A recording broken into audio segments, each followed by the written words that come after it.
Hai, saya Joshua Lingle dan saya adalah presiden dari iSquare Ministry. Dalam sesi ini saya ingin berbicara kepada Anda tentang bagaimana menjalankan amanat agung di antara kaum muslim. Kita akan berbicara tentang strategi dan metode pelayanan iSquare. Tidak ada organisasi, denominasi, atau satu bangsa sekalipun yang mampu untuk menyelesaikan amanat agung terhadap orang muslim. Kita semuanya harus saling tergantung satu sama lain. Metode Tuhan dalam menjangkau dunia adalah memberdayakan gereja di seluruh dunia.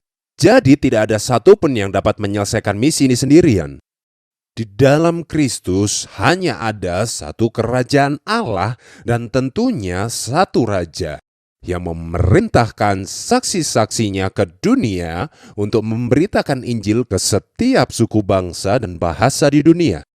Gereja tidak boleh hanya berfokus pada pelayanan lokal dan tidak mempertimbangkan kepemimpinan dari strategi besar untuk menjangkau 1,6 miliar muslim di dunia. Anda mungkin tahu bahwa kira-kira ada 37.000 muslim yang mati tanpa Injil setiap hari. Dalam 100 tahun terakhir telah terjadi pertumbuhan yang cepat dalam populasi muslim dari 230 juta umat Islam hingga 1,6 miliar muslim. Tantangan Islam bagi gereja tidak pernah begitu pelik seperti sekarang. Model misi yang lama yaitu melatih dan mengirimkan misionari Amerika dan Eropa saja tidak cukup untuk menyelesaikan amanat agung di antara orang-orang muslim. Beberapa lembaga misi barat yang terbesar telah mengirimkan kira-kira 100 misionaris ke dunia muslim per tahun. Walaupun saya 100% mendukung dan mengagumi semangat mereka dan bahkan bekerja sama dengan mereka, saya percaya bahwa ada model lain untuk memobilisasi dan melatih kekuatan misi global untuk menginjili kaum muslim. Untuk itu, kita harus mengamati apa yang sedang terjadi dalam kekristenan secara global, terutama apa yang terjadi dalam kekristenan di belahan dunia bagian selatan. Banyak pemimpin di sana. Sudah banyak buku dan artikel yang ditulis tentang terjadinya pergeseran dalam pusat kekristenan global dari utara menuju ke selatan. Kekristenan di Asia telah bertumbuh. Di Cina, orang Kristen bertambah dari 1 juta menjadi 100 juta hanya dalam waktu 50 tahun. Di Afrika, dalam 1 abad jumlah orang Kristen bertambah hanya dari beberapa juta menjadi 370 juta orang, dan di Brasil memiliki jumlah gereja Injili terbesar ketiga di dunia. Di Cina, saya mengunjungi dan melatih gerakan gereja bawah tanah, 2 sekolah Injili. Gerakan gereja terbesar di Cina sudah menjangkau 30 juta orang dan hanya dengan 2 sekolah saja. Saya melihat bagaimana orang muda di sana penuh dengan semangat dan kasih bagi bangsanya. Mereka merencanakan untuk mengirimkan 100.000 misionaris ke kaum muslim. Dan saya juga baru bertemu dengan seorang saudara dari Nigeria yang memiliki jaringan atas jutaan orang-orang Injili di sana. Saya berkhotbah di sebuah gereja dan dihadiri oleh sekitar 1 juta jemaat. Dan bangunan gereja itu saat ini dipakai untuk sekolah minggu anak-anak kecil. Dan mereka membangun sebuah gereja baru yang dapat menampung 4 juta orang di Nigeria. Orang-orang Nigeria ini memiliki visi untuk mengirimkan 50.000 misionaris Nigeria ke dunia muslim. Seperti di Brasil, iSquare Ministry memiliki partnership dengan organisasi pelayanan yang dapat mengumpulkan 2 juta orang sekali acara.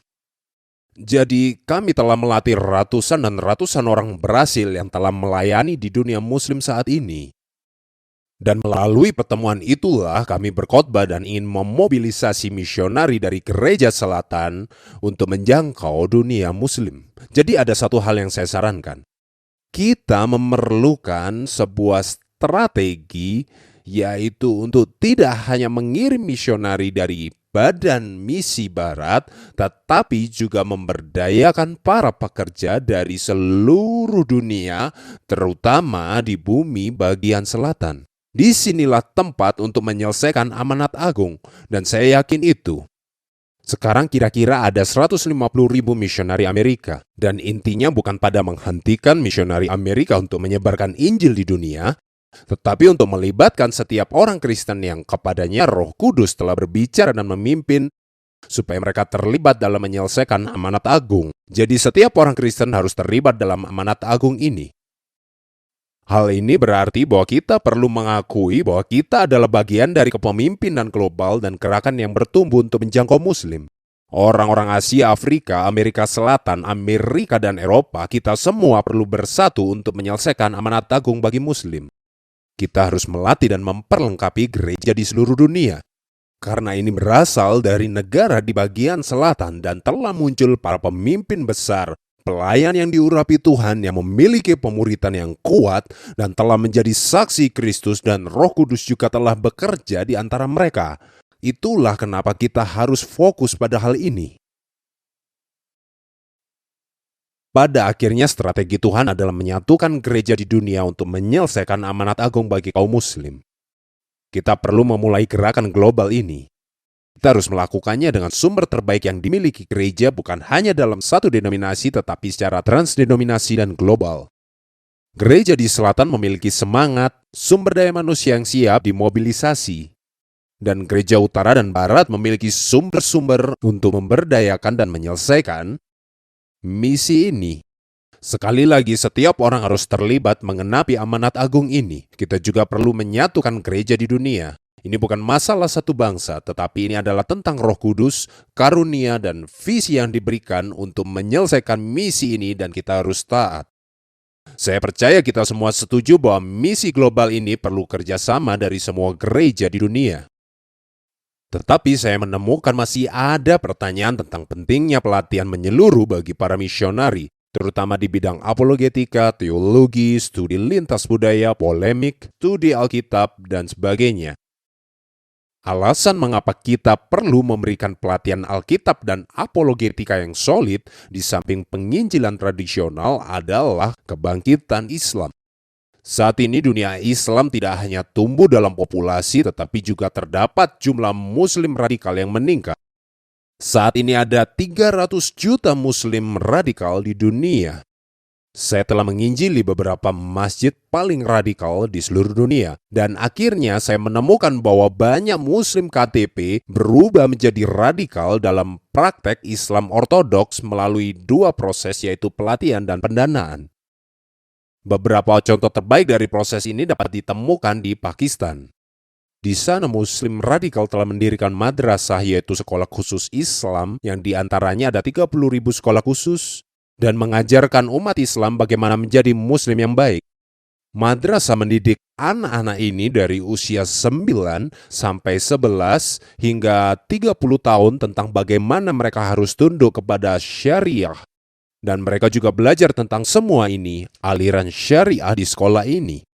Mereka diajar tentang perbedaan antara Muslim yang saleh dan orang kafir, Yahudi dan Kristen, dan bagaimana hidup sesuai iman sepanjang hidup mereka. Dan di sana mereka juga diajarkan untuk berapologetika terhadap orang Kristen. Dari pelatihan ortodoks yang sangat lengkap inilah kelompok Taliban modern lahir. I-Square Ministry berusaha untuk menjadi gerakan kontra terhadap gerakan radikal yang sedang meningkat di seluruh dunia, seperti gerakan Dubandi, gerakan Wahabi, persaudaraan Muslim di Mesir, pendidikan Al-Azhar. Jadi kami menyediakan pelatihan yang luas untuk menggerakkan gereja global untuk menyelesaikan amanat agung di antara kaum Muslim. Islam bermula sebagai polemik anti-Kristen dan menyerang dasar-dasar dari iman kita sebagai orang Kristen. Tapi secara historis dan akademik, Islam mencoba untuk mengubah tradisi Alkitab menjadi sebuah alur cerita yang diislamkan yang sebenarnya hanya mitos belaka seperti kasus-kasus Mormonisme. Para Muslim telah membuat Islam tampak sangat rasional dan menarik bagi orang lain dalam dakwah di dunia barat dan tempat-tempat lainnya. Tetapi ketika Anda benar-benar mempelajari ajaran Islam ortodoks, teks-teks utama serta tradisi sejarah Islam, maka Islam dapat dengan mudah didekonstruksi dari dalam. Tapi ini membutuhkan para tokoh. Salah satu mentor saya, Dr. J.P. Moreland, mengatakan bahwa sebuah gerakan tidak dapat berkembang kecuali Anda memiliki orang yang berpengaruh yang dapat berdebat di level publik. Orang-orang seperti ini harus ada di semua tempat di mana Islam berkembang di dunia dan di dalam setiap bahasa di mana Islam tersebar. Jadi kita harus menerjemahkan pelatihan untuk menjangkau Muslim bagi gereja di seluruh dunia. Saya melihat bahwa Muslim sedang mengembangkan serangan intelektual lebih besar terhadap iman Kristen. 10 tahun terakhir dan ditunjang dengan globalisasi informasi, sekarang sudah tersedia akses terhadap bahan untuk menyerang kekristenan. Muslim hanya perlu mendownload bahan-bahan mereka dan mendapatkannya dari internet. Muslim memiliki Ahmadiyat dari Afrika Selatan, Jamal Badawi dari Kanada, Zakir Naik dari India, Al-Qaeda Network, serta persaudaraan Muslim dari Mesir secara internasional, Al-Qaeda Internasional, dan OIC sekarang telah memiliki banyak apologet dan organisasi unggul. Dan tantangan ini perlu ditanggapi. Tidak hanya secara individu dalam bentuk pemikiran, tetapi juga secara global. Dan kita perlu pemimpin. Kita perlu menyatukan gereja di seluruh dunia dalam mempertahankan dirinya menghadapi apologet Muslim, ide mereka di media, dan serangan yang dijalankan Muslim melalui globalisasi teknologi. Dan kita perlu menggunakan ini untuk memberitakan Injil. Hal ini hanyalah contoh. Saya dapat menghabiskan berjam-jam untuk berbicara tentang kelompok lobi Muslim yang sedang berusaha mempengaruhi media melalui politik dan sistem sekolah, bagaimana pemerintah Islam membiayai program universitas ternama, dan mengapa kelompok orang yang menjadi target dakwah dan paling banyak berpindah ke agama Islam di Amerika adalah mereka yang dipenjara. Jadi ada banyak tingkatan di mana lembaga sedang berusaha dipengaruhi oleh agenda Islam, dan semuanya ini perlu disikapi dengan pendekatan yang berbeda-beda. Jadi kita melihat bahwa meskipun tidak ada gerakan terpadu untuk Islamisasi dunia, ada pendekatan yang digunakan Muslim untuk memperluas pengaruh mereka. Gereja harus mengerti hal ini dan menanggapinya dengan tepat. Ini bukanlah tanggung jawab yang terutama dari pemerintahan dan juga bukan sebuah kriminal ketika seseorang ingin belajar agama di seluruh dunia. Tapi ini adalah tanggung jawab gereja untuk dapat bersaing bagi keselamatan jiwa-jiwa dalam kumpulan ide-ide. Serangan Islam saat ini sedang dibuka di berbagai sektor masyarakat kita. Gereja di timur, barat, utara, dan selatan perlu waspada dan bertindak atas perkembangan hal ini. Kita perlu sekelompok orang percaya yang bukan hanya mengetahui apa yang terjadi dan meresponinya, tetapi juga menciptakan atmosfer di mana Injil dapat masuk ke area kehidupan. Kita sedang bersaing dengan Islam dalam merebut jiwa-jiwa manusia. Kita juga ingin menebus budaya dalam berbagai cara agar kerajaan Allah dapat mempengaruhi kehidupan manusia dan terjadi sebuah transformasi. Kita juga harus menciptakan sebuah pelatihan yang cukup memadai untuk menjangkau para sarjana-sarjana Muslim, kaum intelektual Muslim, dan juga kaum Muslim awam. Orang Kristen juga harus mampu untuk menjawab pertanyaan Muslim, tetapi juga membagikan kisah-kisah Injil. Tetapi orang Injili kesulitan untuk menemukan pelatihan yang memadai dalam menghadapi tantangan tersebut. Jika kita melihat ke dalam hati Tuhan dan bertanya, siapakah yang paling sedikit terjangkau di antara penduduk dunia? Kepada siapakah kita dikirim oleh Tuhan? Jawabannya sudah jelas. Muslim, Hindu, dan Buddha karena mereka yang terbanyak. Tetapi para pemimpin gereja seringkali tidak dilatih untuk menginjil mereka di sekolah-sekolah Alkitab di seluruh dunia. Juga di gereja mereka tidak mendapatkan pelatihan menginjili Muslim, Hindu, dan Buddha. Apa yang dipelajari di Barat adalah bagaimana menginjili orang skeptik dan ateis. Itu penting dan baik. Tapi hanya 1% dari penduduk dunia, percayalah itu. Hanya 1% penduduk dunia yang termasuk ateis dan juga orang skeptik dalam agama. Sisanya yaitu 99% adalah Muslim atau Hindu atau Buddha atau mengikuti ilah lain. Siapapun yang mengontrol pemikiran gereja sedang mengontrol gereja itu sendiri.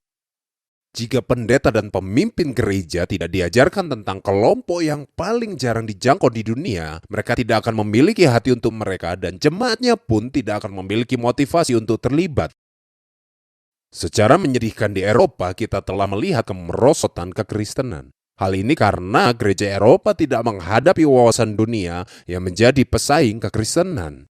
Gereja di Eropa telah berubah menjadi masjid karena orang Kristen telah berpuas diri. Ada 6.000 masjid telah dibangun di Eropa dan 2.000 di Amerika Serikat. Jadi berdasarkan opini akademik dan pengalaman pelayanan saya berpendapat bahwa gereja barat sedang terperangkap dalam penyembahan berhala dan dosa. Kita tidak melihat dunia berdasarkan cara Tuhan melihat. Akan tetapi di dalam gereja selatan, gereja di sana sedang bangkit dan terlibat dalam amanat agung. Dan bagaimana caranya agar kita tidak menjadi kuburan atas peradaban Kristen yang pernah ada? Dan bagaimana kita bisa menjalankan amanat agung di antara kelompok orang yang paling tak terjangkau sebagai misi sentral gereja di dunia? Dalam sejarah, gereja adalah pusat perkembangan pemikiran masyarakat. Kita harus mengembalikan tradisi pelatihan yang baik ini ke dalam gereja. Akan tetapi, gereja tidak lagi mengambil tanggung jawab ini, dan tugas ini telah bergeser ke sekolah Alkitab dan universitas-universitas. Tidak boleh demikian dan harus ada di gereja. Gereja di seluruh dunia harus menjadi pusat bagi pelatihan misi dan penginjilan. Setiap kita harus dilatih. Kebanyakan orang yang terpanggil melayani Muslim di dunia tidak mendapat kesempatan dididik di sekolah Alkitab. Dalam kenyataannya, sangat sedikit orang Kristen di dunia yang merasa diperlengkapi secara efektif untuk menginjili teman-teman Muslim mereka. Gereja di dunia tampaknya dipenuhi rasa takut, perasaan tidak mampu, atau acuh tak acuh. Masalah terbesar di dunia bukanlah Islam radikal, tetapi kekristenan nominal. Cara terbaik untuk menolong orang-orang Kristen menjadi Kristen sejati adalah dengan menjalankan pemuritan dan saling berbagi dalam pemuritan tersebut, juga dengan melakukan pelatihan dalam konteks gereja untuk menyelesaikan amanat agung. Inilah metode Yesus. Pendekatan yang dijalankan I-Square Ministry adalah mentarget dan memobilisasi gerakan kekristenan. Jadi seperti Dubadi Muslim yang menciptakan 30.000 madrasah untuk pelatihan, kami ingin bekerja sama dengan setiap negara dan pemimpin Kristen untuk memfasilitasi pelatihan-pelatihan dan mengubah gereja-gereja menjadi pusat pelatihan. Di I-Square Ministry, kami bekerja sama dengan jejaring kami yang meliputi para profesor Kristen terbaik di seluruh dunia dan banyak pendekatan yang berbeda-beda. Dalam 8 tahun terakhir kami telah mendatangkan lebih dari 35 profesor. Kami telah menghabiskan waktu untuk merekam ceramah mereka dalam video dan menciptakan kurikulum bagi universitas Kristen di seluruh dunia, dan sekarang Anda dapat menyediakan ini di gereja Anda. Profesor kami meliputi Dr. Sasan Tafasoli, J. Smith, pedebat Muslim radikal, Dr. Mark Dury, Dr. Gerd Buin, Roland Müller, orang Jerman, Iran, Irak, dan lainnya di seluruh dunia. Dan kami mendatangkan mereka untuk memberi pelatihan bagi Anda. Kami juga memiliki pelatih-pelatih dari Asia, Afrika, dan Amerika Selatan. Jadi, pelatihan kami mewakili kekristenan dari seluruh dunia. Kami juga ikut ambil bagian dalam menghasilkan pelatihan terbaik yang mungkin kita berikan. Saat ini I-Square Ministry sedang dalam proses membuat kurikulum inti yang meliputi pelatihan-pelatihan teologis dan penginjilan. Kami telah mengembangkan beberapa kursus terbaik tentang studi Islam, teologi Kristen, dan perintisan gereja dalam konteks Muslim dan lainnya. Kami memberi nama proyek ini Universitas Dunia bagi Misi kepada Muslim, dan kami dapat menyediakan bagi Anda. Dan kami sedang menerjemahkan bahan ini ke dalam bahasa nasional Anda agar kami dapat secara efektif melatih seluruh bangsa untuk menjangkau umat Muslim. Setiap Muslim di dunia itu berbeda-beda. Tantangan intelektual dari Muslim juga berbeda tergantung di mana Anda berada. Ada beberapa tantangan kuasa gelap yang harus Anda hadapi juga ketika berhadapan dengan Muslim. Jadi ini bukan hanya sekedar masalah intelektual tapi spiritual. Jadi kita memerlukan keduanya, baik perlengkapan intelektual maupun spiritual yang harus kita miliki untuk dapat mengalahkan iblis yang sedang bekerja dalam dunia Muslim. Jadi pelatihan ini harus cukup memadai. Pelatihan kami tidaklah seperti yang umumnya dipikir orang. Ini adalah sesuatu yang Tuhan nyatakan kepada saya. Ini tidak hanya sekedar apa yang saya pikirkan. Saya percaya bahwa pendekatan kita seharusnya bukan mengajari misionari melakukan ini dan melakukan itu, tetapi menyediakan perlengkapan agar mereka dapat menjadi alat yang Tuhan pakai. Intinya adalah kita mau melatih dan memberikan bahan-bahan yang melimpah dan mengajari mereka untuk memakainya. Mereka mempunyai banyak alat dan memasukkan dalam tempat alat, tetapi tidak perlu digunakan setiap saat. Ini akan menciptakan Kristen yang baru. Ini akan menciptakan seseorang yang lebih siap dari kita sebagai pemimpin. Jadi para misionaris ini akan memiliki akses lebih baik atas informasi dan relasi pemuritan yang dapat dipergunakan ketika mereka sedang berada dalam pelayanan mereka. Jadi walaupun Muslim memiliki intelektual seperti Syabir Ali dan beberapa muridnya Ahmed Didat, ia dapat dihadapi karena kita memiliki Dr. William Lane Craig, J. Smith, Sasan Tafasoli, John Gilchrist yang mengajar kita menghadapi tantangan Muslim. Atau kita dapat menghadapi kepercayaan Muslim rakyat dan peperangan rohani karena Dr. William Wagner akan mengajar kita akan hal ini dalam pelajarannya tentang Islam berencana mengubah dunia. Juga kita memiliki pelajaran tentang pelayanan pelepasan dalam konteks Muslim oleh Dr. Mark Dury dari Australia. Kita juga memiliki Tony Wither dari Liberia yang akan mengajar tentang kepercayaan Muslim rakyat. Kita juga dapat memahami perintisan gereja dalam konteks Muslim karena Dr. Jeff Morton atau Roland Mueller akan mengajar kita tentang perintisan gereja dalam Muslim, hal yang memalukan, salah, dan rasa takut dalam Islam.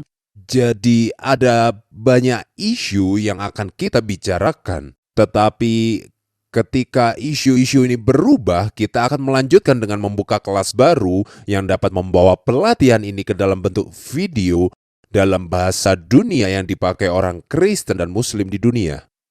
Sebagai hasil dari usaha ini adalah sebuah pendidikan seharga $200,000 yang lebih lengkap daripada pendidikan universitas atau sekolah Alkitab manapun di dunia, karena kami memberdayakan profesor terbaik dari seluruh dunia.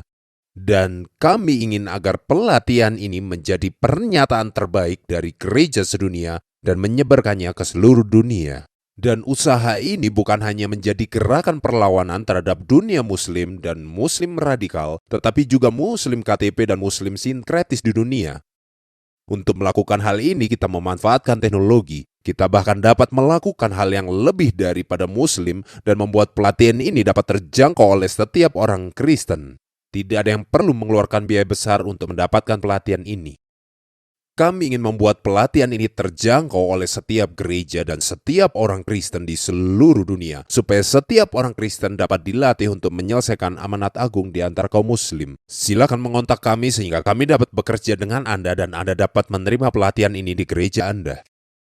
Tugas utama saya adalah membangkitkan para pemimpin. Dan di seluruh dunia, setiap gereja global memerlukan kepemimpinan. Poin dalam kepemimpinan rohani adalah menolong orang menjalankan misi Tuhan, bukan agenda saya tetapi agenda Tuhan dalam hidup mereka. Dan para pemimpin Kristen di seluruh dunia harus menolong orang untuk menjangkau Muslim, Hindu, Buddha, dan tentu saja ateis. Salah satu tugas utama dari seorang pemimpin adalah mendefinisikan realita. Mendefinisikan realita dunia kepada murid kita yang berada dalam jejaring dan gereja kita.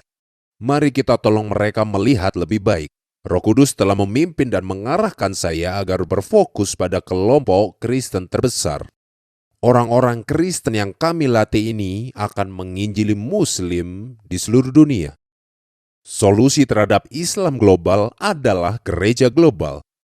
Setiap gereja adalah struktur pelatihan. Jadi apa yang harus dilakukan gereja? Tentu saja jawabannya adalah pemuritan. Dan murid ini harus cukup diperlengkapi untuk menyelesaikan amanat agung di antara kaum Muslim, Hindu, dan Buddha. Oleh karena itu, pelatihan diperlukan karena 99% di dunia percaya agama. Mereka menjadi lebih efektif ketika mereka memahami atau terlatih dalam apa yang mereka kerjakan. Anda tidak dapat mencetak murid jika Anda bukan murid. Dan jika Anda tidak pernah memuridkan seseorang, maka mungkin Anda sendiri bukanlah seorang murid dan tidak melakukan apa yang Yesus minta. Masalah terbesar di dunia bukan Islam radikal tetapi orang Kristen nominal. Yang kami maksudkan dengan Kristen nominal adalah mereka yang tidak terlibat dengan amanat agung. Dan jika kita sudah lama menjadi anggota gereja tetapi tidak terlibat pelayanan ataupun menjalankan pemuritan, Maka kita adalah orang Kristen nominal dan kita adalah bagian dari masalah, bukan solusi. Kita perlu kembali sungguh-sungguh terlibat dalam apa yang Tuhan kerjakan. Peran kita adalah untuk meradikalisasi Kristen nominal, memobilisasi Kristen radikal, dan menguatkan dan mendukung mereka yang dikirim. Tuhan telah menyatakan bahwa kita akan melatih segala bangsa bahkan di daerah terpencil. Akan tetapi semua gereja Tuhan di Asia, Afrika, Amerika Selatan, Amerika Serikat, dan seterusnya harus ambil bagian dalam mengenapi misi ini. Tuhan telah menyatakan kepada kami bahwa pendeta dan gembala perlu memobilisasi jemaat mereka, baik yang tua maupun yang muda, untuk menginjil kaum muslim. Tuhan telah menyatakan bahwa gerakan penyembahan perlu diarahkan menjadi gerakan misi kepada bangsa-bangsa. Ketika murid telah dihasilkan, maka akan terjadi gerakan penyembahan kembali. Jika tidak, penyembahan hanya sekedar musik saja. Tuhan menyatakan kepada para pemimpin pujian bahwa orang Kristen perlu digerakkan untuk melayani Muslim, dan ada tugas dari pemimpin pujian untuk menggerakkan hati jemaat agar mereka mulai mengarahkan hati kepada dunia Muslim. Jika Anda pemimpin pujian, gerakan jemaat Anda saat Anda memimpin mereka kepada tahta Tuhan.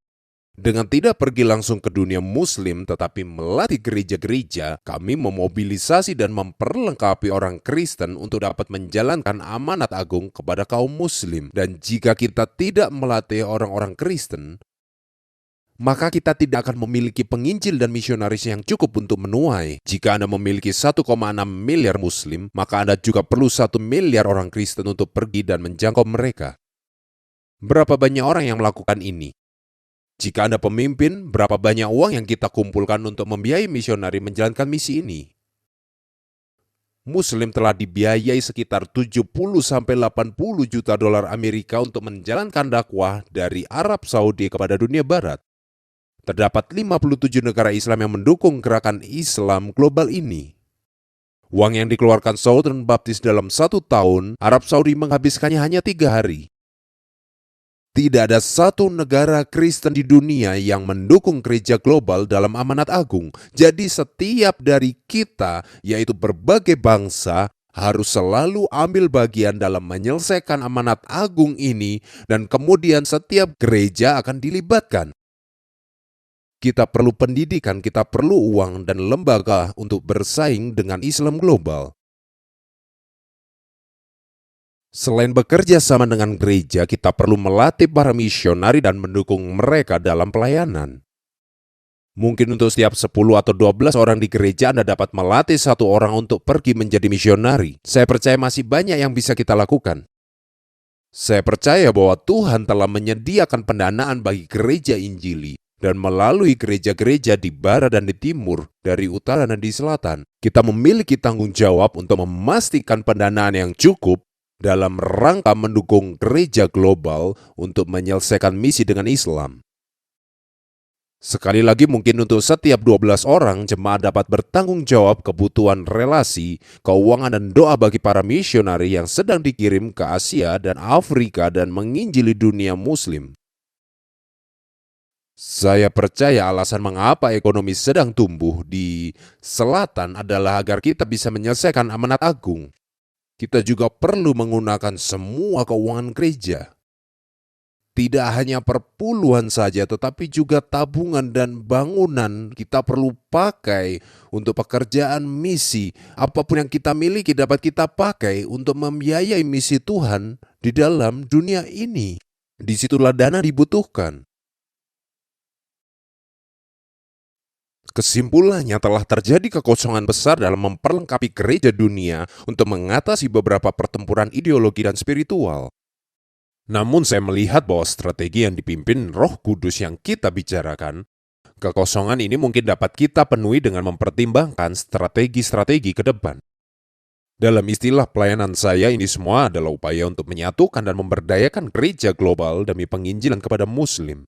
Kami mencetak sarjana agar gereja dapat belajar dan dapat diperlengkapi melalui bahan pelatihan yang terjangkau dengan mudah.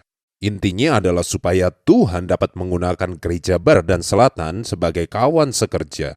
Ketika sumber daya pelatihan dipakai bersama-sama, kemudian kita bekerja bersama dan menjadi teman, serta bersatu bersama-sama dalam pelayanan, maka kita akan bergandeng tangan mengerjakan visi kita bersama untuk menyelesaikan amanat agung di antara kaum Muslim. Terima kasih banyak.